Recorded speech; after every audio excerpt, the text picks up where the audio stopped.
I'm very happy to be here. I'd like to say a little bit about myself. I'm a long-term producer, electronic musician, composer, and lately, about last 8 years, audio programmer. I'm also the founder of Never Engine Labs, which is my studio here in Copenhagen.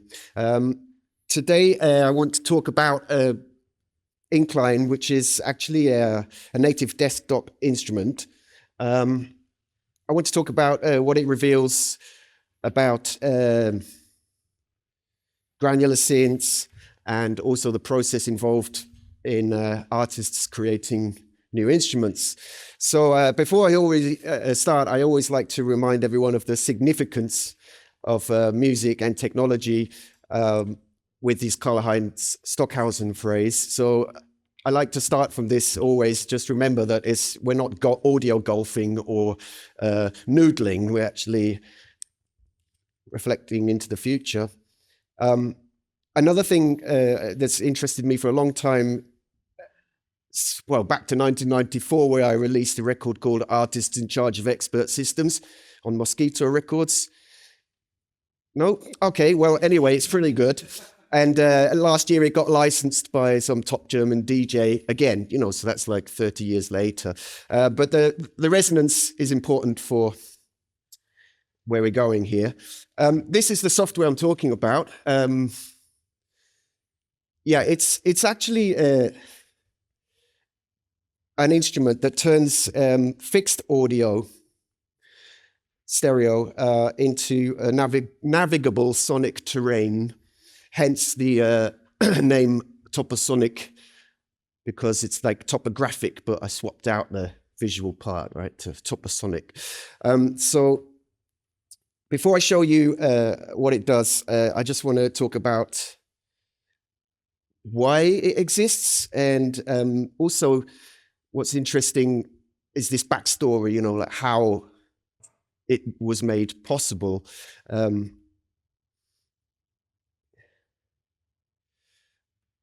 I keep changing the wrong computer. So about granular instruments, granulation, I don't need to explain what that is in this room. And it's for me, it's a technique that it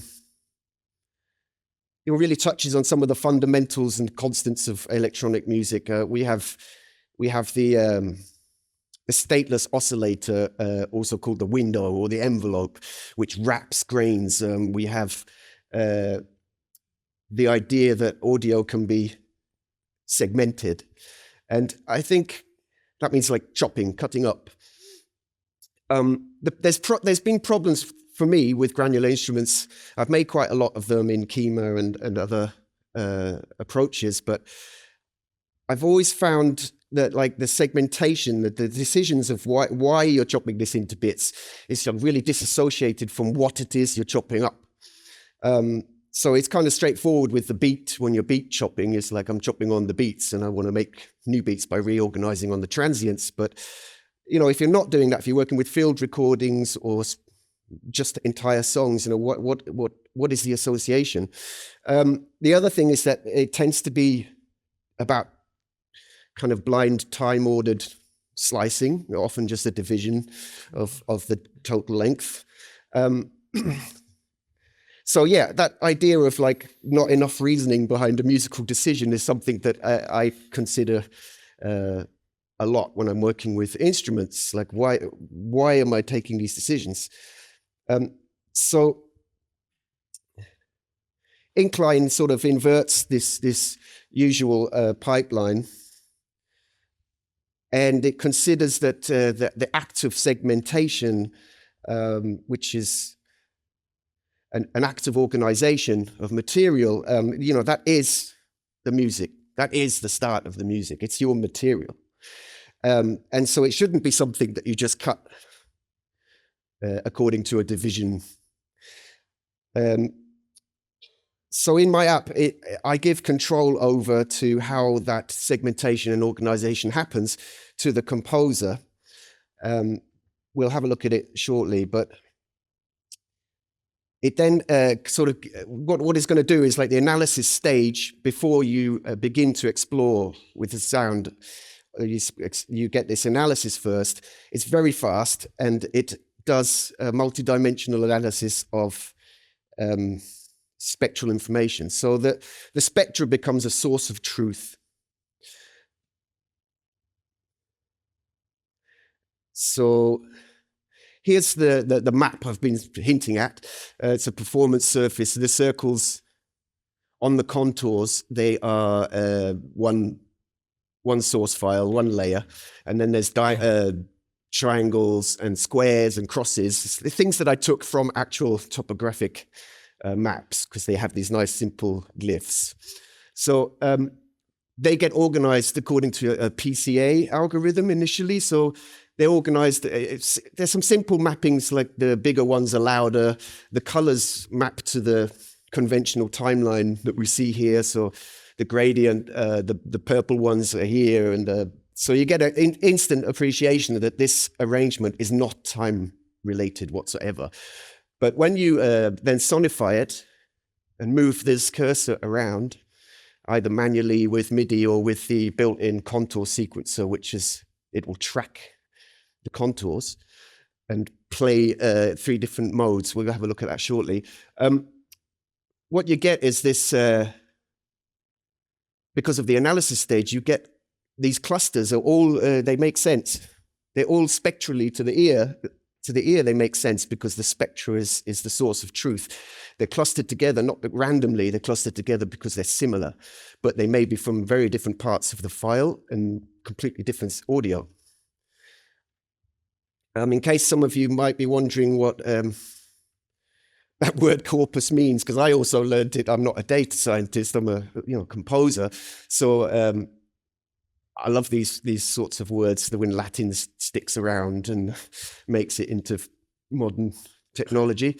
So yeah, the structuring and the collection is the important part, but there's also this idea that you can refold and reimagine or remap a corpus to become searchable in a different way than just sort of reading it in a linear way. That was a slightly unsuccessful mermaid diagram, which I did at 5 in the morning. I had to give up on that one. So the 3 runtime behaviors that hopefully we will see in my demo when I'm going to press play and it's just going to work. You got this like one-shot mode, which is a bit like pressing keys on the, if you had the map on the keyboard and you pressed keys, you would hear these one-shot, except that that's quite limited when you've got tiny fragments. I also added a sort of ratcheting effect, right? So these decisions, these features are important to remember, that like every feature that I put in has been, has earned its place there because of my experience as an artist, not necessarily because of the engineering prowess, right? So these are little things that I just want to keep bringing up. So the reason why there's 3 modes there is because the cloud is something that people that work with granular, they're familiar with this cloud concept, a sort of multi-layering of fragments, which computationally is very challenging to do. But the one shot and the one loop, it turns out, I know this, they're more useful musically. So one loop is less like everything will overlap, but it will only be like one voice overlapping rather than massive clouds. And the one shot will have this ratcheting, which you can speed and speed up and slow down. Right, this is the moment we've all been waiting for. Here we go. It's a short demo. Well, it's relatively long for this context, so I might play it for a while. Peter Kern made it from Create Digital Music, and he was working closely with me to also explore it in his context. Yeah, let's do it. Great.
So, as you can see, I enjoyed watching Peter Kern's demo because he really liked the fact that the grain envelope, which is usually just for engineering purposes, is often a Gaussian to balance the grain's energy. But in Incline, the envelope is a first-class citizen, so it's like fully morphing. You get one envelope preset called 140 that is already 140 grain envelopes that I designed about 10 years ago for Kima. So in a big, long necklace that you can just scan through. And I really enjoyed that Peter was getting the craziest ones that if you use them as oscillators, the high frequency is insane. But there was in his demo, he had this window that was like this, you know. You can also import windows and things and experiment what the sample rate modulation of amplitude per grain using experimental windows can lead to some really interesting results. Now, I just want to get this back and shift gears a bit. Because for me, I think, although that's a really ace piece of software and an instrument that is really fun, I achieved it only recently because of this, like these three reasons. You know, it's like they're all working together to enable that sort of instrument to emerge from not from an engineering background, but from an artistic background. So artist engineers are learning a new way of coding and bringing instruments to life. And it surprised me how far I got in terms of my ambition and what I was able to do. So let's just like have a look at some of the pillars behind it. I don't know if some of you know this project, this open source library from the University of Huddersfield, Alex Harke et al. 4 doctors, I think, in DSP put that library out. It was European funded. It's just there. You know, it's got great documentation. That's their reasoning for it. So they were already like they already called themselves as a group techno-fluent composers, and you can I identified with that. So I was immediately drawn to it, and I said, "What are they talking? What are they doing here?" And I started to try and delve into this for about a year. I couldn't really understand enough of it because I'm not, you know, I don't have a background in the statistical sciences. So they tried to make it as accessible as possible. And I just wanted to go back to that because this really the core of the analysis engine. And it wasn't until recently that I was able to basically just run the stuff and explore it intuitively. Like what does these different organizations and algorithms, how do they change the nature of the map? So you might have already noticed from the code earlier, this is Rust. I did write it in Rust, and one of the more mature Rust DSP libraries is FunDSP. Also has a yeah, a sort of domain language here for similar, I guess, to Faust, you know, for just wiring up graphs in syntax. This is also a really important part of it. Tauri is Rust first native framework that has the, you know, has solved the solution of front end and back end, fast back end, big ecosystem on the front end. So also they provide the possibilities for a solo developer like me, who also didn't spend their life trying to establish software distribution networks. This lets me do it. Really important piece of software. The stack, yeah, the front end, like the contour stack, all that is D3, you know, graphing libraries. I went right into statistics and graphing and started to relate to a lot of that thinking from a sound first perspective. So it was great to explore some of those. That's the analysis you saw, the flow. I can't go through it live, but essentially the DSP is the whole granulation cloud is multiple sample rate sequences. So the scheduling is a serious thing here, but the throughput was handled very well by Rust.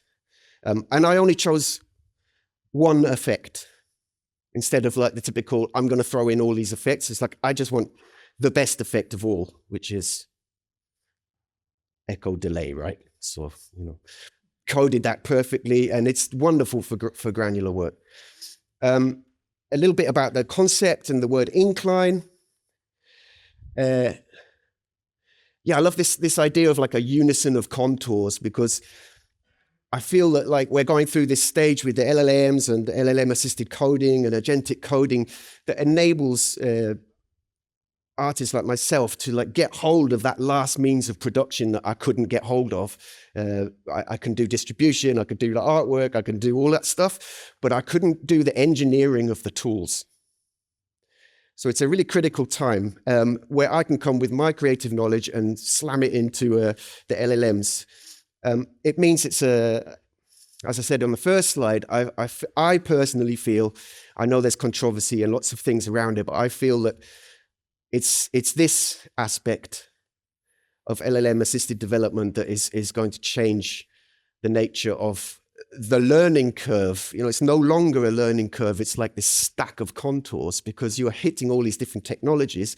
And I think the music that we will discover in this new terrain is going to be pretty interesting. That was my elevator pitch going up. All right. I'm calling it vibe coding. So I get the credit for that, right? No, it's out of these ones, I like going deeper down the rabbit hole and actually coming out. Because it used to be like, go deeper down the rabbit hole, stay there for 10 years, you know. But now I can come out and say, right, yes, yes, yes. And also this process of the break it, run it, break it, run it, break it, cry, you know, that's gone now. It's like, run it, it works. I'm running out of time, so I just want to touch on a few more extra bits. At the end, there's some features that, again, every feature earned its place in Incline and all the software I make, but the exporting allows you to downstream. I embed all the markers. That's a file that's sorted by loudness, for example. So export that. You can do what you want with it in your DAW. So yeah, wrapping up now. This will be a significant release for me, the Incline, because it marks that shifting of the terrain, and it marks an achievement, and it raises these questions. And I think that artist engineers that we are emerging now, you know, we're going to be asking these questions. There you go. You can get it. 7-day free trial I decided to do, pretty arbitrarily, but at some point it will probably not be a commercial product. But for now, it's like a free trial type thing, and it's available at Never Ending Labs, and you can get it right now if you want. Thank you. Thank you so much. That was fascinating.